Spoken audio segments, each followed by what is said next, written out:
Yeah, I coached minor hockey for almost a decade. I coached Adam hockey in Cole Harbour 3 years. I coached a year in Dartmouth actually in Pee Wee, and then I was at the Gulls for 4 years. And yeah, I think with me, I'm a little jaded, I guess, when it comes to different things with hockey for sure because of my experience. And But I that's kind of guess good. Like, you kind of want that a little bit because you can learn from an experience and kind of implement something yeah, else. I think so. I mean, you take. I mean, coaching hockey, X's and O's is one thing, right? And listen, anyone that knows me will tell you, I'm not an X's and O's coach. I'm the first to say it, right? And I admit that. And there's certain guys that are, and I'm not one of them. Yeah. But I think what I did was I looked at my experiences when I was younger Yeah.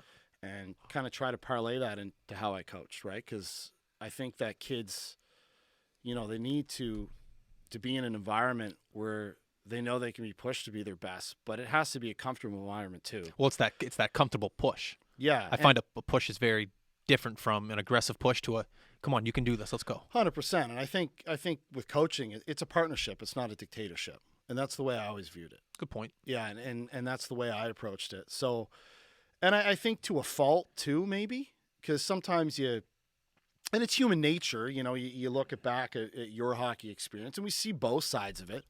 I know guys, very high-level hockey players, and the days of yore, let's call it. I mean, when we played, coaches were pretty hard on us, right? That was just the way things were back then. It's not like that now. So sometimes you see the adverse effect of that too. You see coaches now who, for lack of a better term, they're a prick to kids. It doesn't work, right? So for me, I think I took that other approach, and whether or not it worked, I don't know. Ask kids that I worked with. Yeah. They'll tell you. Yeah. But yeah, I mean, it's everyone has their own philosophies and way of doing things. Yeah. But when it came to how I approached coaching hockey, yeah, I definitely drew from my own experiences. Yeah. Absolutely. There's some coaches' experience that I had in the past, especially at a younger level, that I take great value in now. I'll give you a perfect example. And you tell me if you think this is pushing. I'd be in Pee Wee AAA, and I was a skinnier kid. I'm still skinny. And, in the corners, that wasn't my place. But, it would be a Wednesday afternoon or Wednesday night, and we'd be doing battle drills in the corner. And, a coach would put me out with two of the bigger defensemen on the team, and I have to get the puck out of the corner. I lose that battle. I'm exhausted. I go to the back of the line. Before I even have a time to go on one knee and rest and get a drink of water, coach just goes, Belanger, let's go. You're going back in the corner again. Same two guys I'm battling.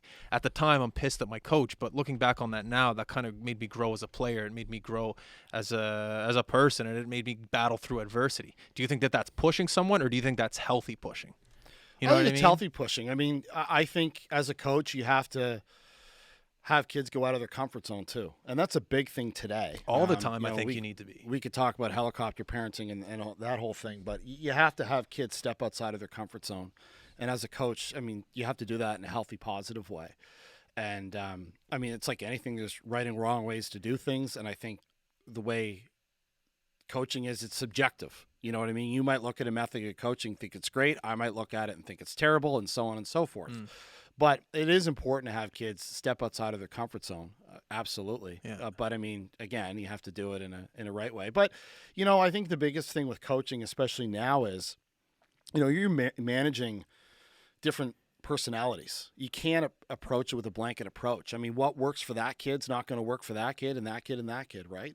So everyone has their own ways of being pushed, and everyone has their own buttons, and what works for that kid might be detrimental to the other kid, but what's detrimental to that kid might work for the other kid. And I think the best coaches realize that. And I mean, you look today, look at any level, whether it be midget, junior, or pro, university, what have you. I do believe that the most successful coaches are the ones that identify that and recognize that, and they utilize that in every day.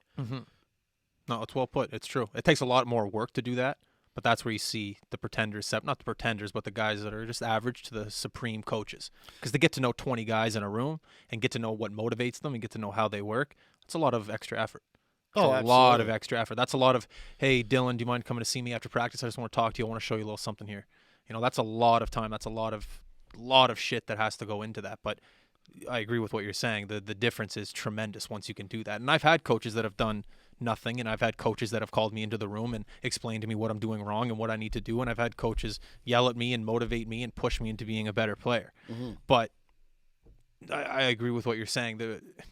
The one thing I always like to say about the game is that it'll bring you into uncomfortable situations without anyone having to do it for you. You could be playing a huge game against the Sackville Flyers.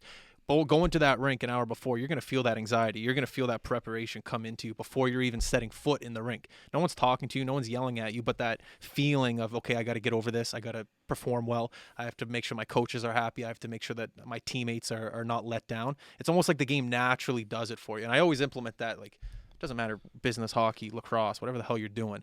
Sports, it just naturally kind of brings you into an element of getting over adversity. And I think that's a cool thing. Yeah, and it's life skills, right? And I think with coaching kids, that's another thing you're doing too, is you're preparing them for the adult world. And it might only be a small percentage of that, but organically these kids, these players they're developing life skills through that, through adversity and preparation and being in a stressful situation. I mean, that's important. So, these kids learn that and they recognize that, and as coaches, I think we all have to respect that as well. Yeah.